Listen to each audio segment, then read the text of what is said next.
Well, Chapel Hill, good morning again. We are looking at these stories in the Gospel of John, and you heard Reverend Buzz Lambrecht read from chapter 21.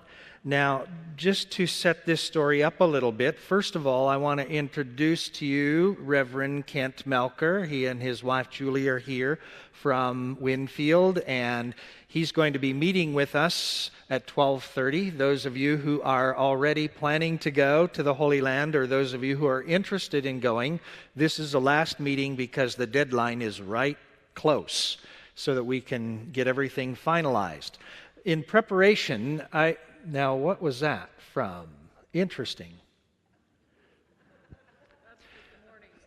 Oh, from the run. Okay, well, we'll skip those for now. Eastertide is all about exploring these stories that take place post-resurrection. And we're 3 weeks after resurrection, right? This is the third week of Easter. And I want to just set this story up. I have to look this way because our screens are acting up in the back. You will notice the Sea of Galilee, right? And you will notice Tiberias.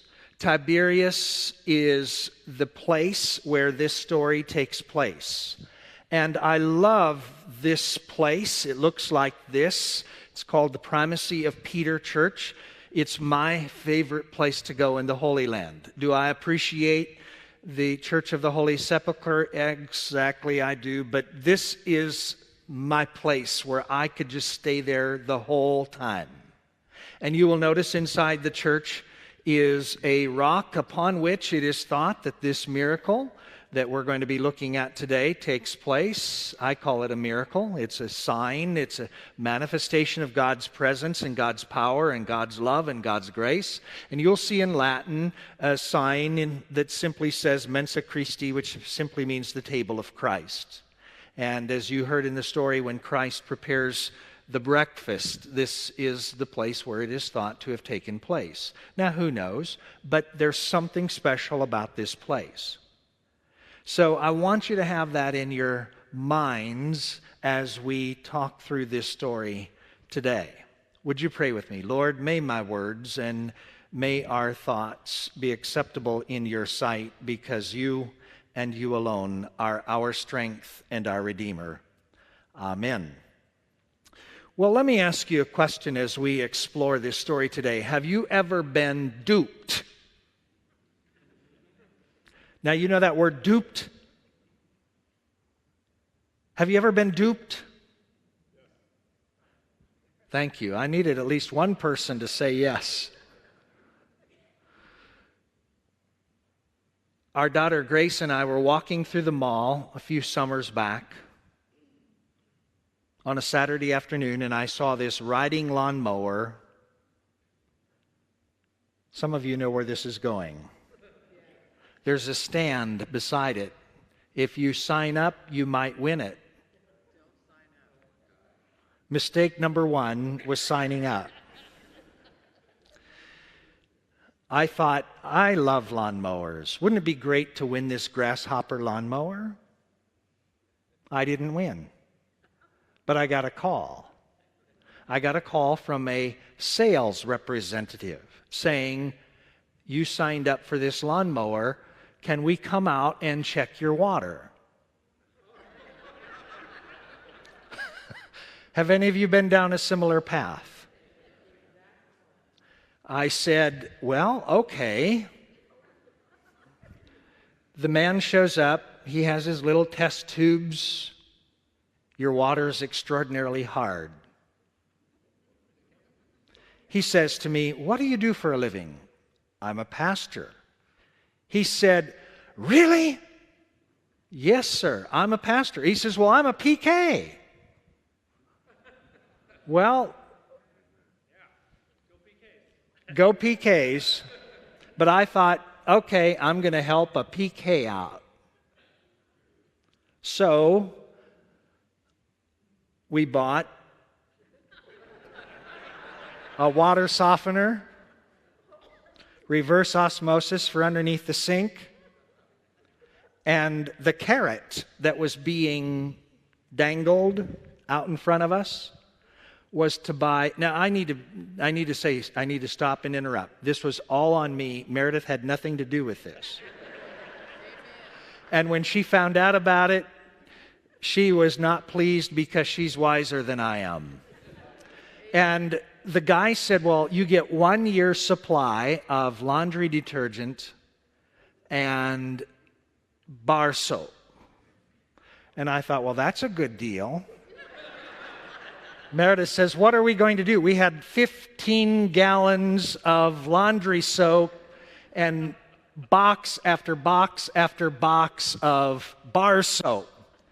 And then, being the diligent shopper that I am, I went online and looked, how much do these water softeners and reverse osmosis units really cost? Guess what I discovered? There was a huge gap. I was paying for laundry detergent.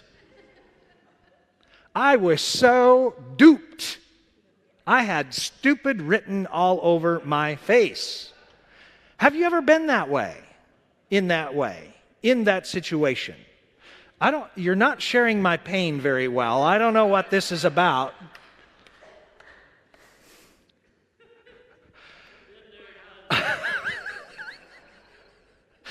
So our story today, you see, begins with Peter and the other disciples, especially Peter, feeling duped.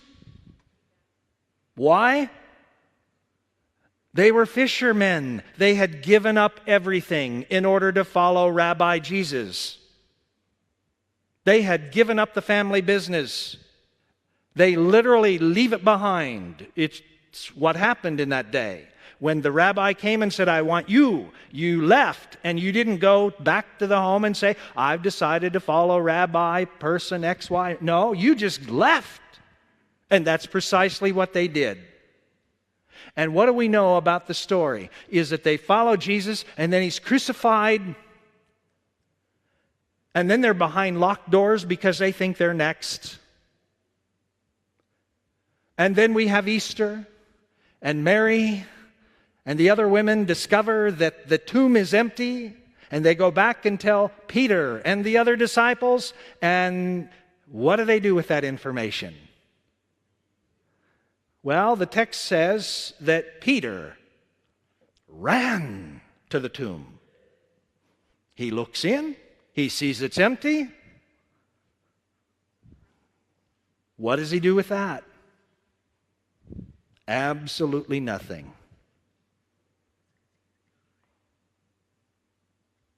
You see, he felt duped. So what does he do? If you have a Bible, you can follow along and keep me honest. It says that he was going to go fishing. Now, you know I'm an opinionated sort of person. Every time I hear a pastor preach this passage and say, you know, Peter just needed to relax and he needed to let his hair down and he was stressed out and he was strung out and he just wanted to go fishing. Is that what you do? Is that why you go fishing?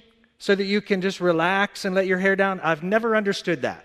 Why would you go out there and sit there and do nothing and nothing happens for 5 hours? Is that relaxing to you?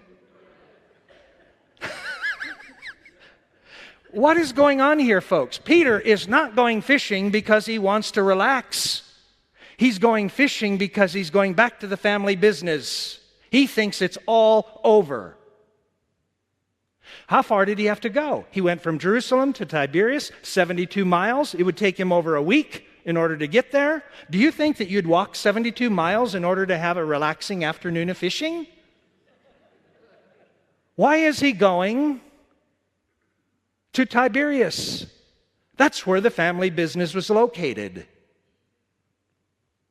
And the text says that he says, I'm going back home. I'm going back to the family business. And they said, well, we might as well go with you, because from their perspective, everything was over. They had been duped.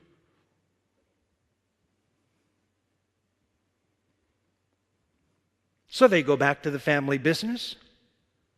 Now, John's gospel is so amazingly surprising and mysterious is that Jesus goes to the shore and he sees them 100 yards out, about the length of a football field. They're fishing, and pay attention now to what time of day they decide to fish. When did they go out on the boat? Night. What's that about? John wants us to know that night was not only the literal time of day, but it was the spiritual condition of the disciples. They were in darkness. And I don't know about you, but I know in my own life, whenever I experience darkness, when night comes, it's worse. And sometimes when you're in a place of darkness, every minute seems like an hour as you go through the night. That's why we read the psalm. The psalm reminds us that weeping may tarry through the night. Why I love the Psalms, they speak to us about life. That's real life. Now, have any of you been there? But when does Jesus show up? At the break of day. John wants us to know that's not coincidental, it's purposeful. Jesus shows up at the break of day, and he sees them out fishing. And what does he say? Have you had any luck out there? Nope. Fishing's terrible right now. Well, why don't you just try the other side of the boat? The right side. I'm left-handed. You know, Jim and I are both left-handed. I don't understand why the right side always is the good side. After all, left-handed people, if the right side of the brain controls the left side of the body, that means that left-handed people are the only ones in their right minds. That's a quick sidebar. So try the right side. They do, and what happens? They catch all this fish. Well, John, the beloved disciple, now I'm convinced John wrote this gospel because every time he mentions himself, it's the one that Jesus really loved or loved the most. John, the beloved disciple, always paints himself as the hero of the story. So he says, "It's the Lord, it's the Lord, it's the Lord." And what does Peter do? He jumps in, but what does he do before he jumps in? Now, did you all hear the story this morning? It says that he was naked. Have you ever heard a fisherman fishing naked? It doesn't start out that way. Now, some of you have heard me, this is opinion number 2. If I'm keeping track. Opinion number 2, these stories are so powerful, but if we would learn them in the original language, we would learn more about Jesus, and we'd learn more about the disciples, and we'd learn more about ourselves. And guess what? Every English translation says that Peter was naked. No, he wasn't naked. You know what he did? These duped disciples go back to the family business, and you know what he had on? He had on the fisherman's smock, which was the uniform, which said, "This is what you're going to do for the rest of your life." He had put on the uniform again. And when he hears that it is Jesus, the first thing he does is to get rid of the uniform and jumps in the water. There is something about that that is so incredibly powerful for our lives. Some of you know my wife's brother, Carl Radke, is a physician in Casper, Wyoming. I don't know how it came up, but he said, and let me just give a preface. What I'm about to say is not an anti-tattoo comment, okay? But he has told us on several occasions that if practicing medicine ever gets to be too much, he could be a full-time tattoo removing artist. Because he receives requests all the time for people to take off their tattoos. Now, I've asked him, is that because they don't want any? Oh, no. They want some, but they want to get rid of certain ones. So I asked him for an example one day. He said, well, this guy had loser.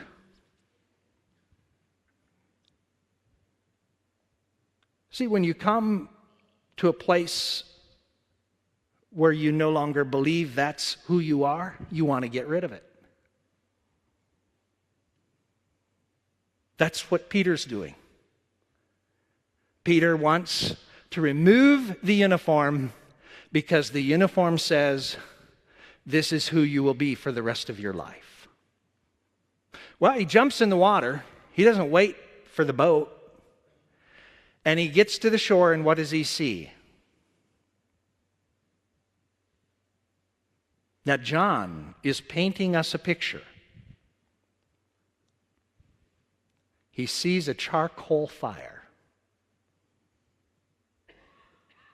John's gospel only has 2 mentionings of a charcoal fire. The first is when Peter denied Jesus. The text is very clear that when Peter saw the charcoal fire and the servants coming toward him, they said to him, do you know this man? No, I don't know him. Now, you know and I know that certain things trigger us, right? When Peter came out of that water and saw that charcoal fire, where do you think his mind and his heart went? The betrayal. And the next thing that happens in the story is that Jesus and Peter are having this exchange, and you may have heard sermons on, well, there's different Greek words that are used, and all of that is true. But what's the bottom line here? Is that Jesus is asking Peter, do you love me? Not because he's testing Peter. But Peter denied Jesus how many times? 3. He's asking him, do you love me? How many times? And with each response, feed my sheep, tend my lambs, serve my flock. Do you hear what's happening? Peter thought it was all over. Peter thought that failure was what defined him.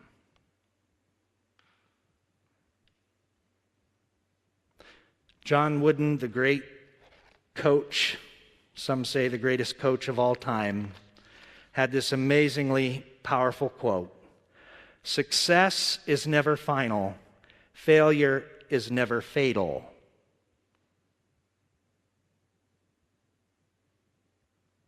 It's courage that counts.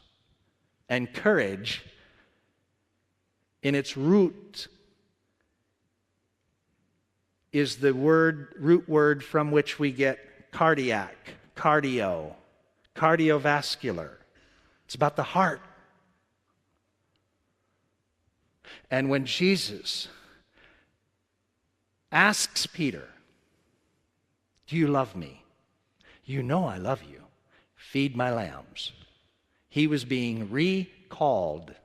He was being recalled.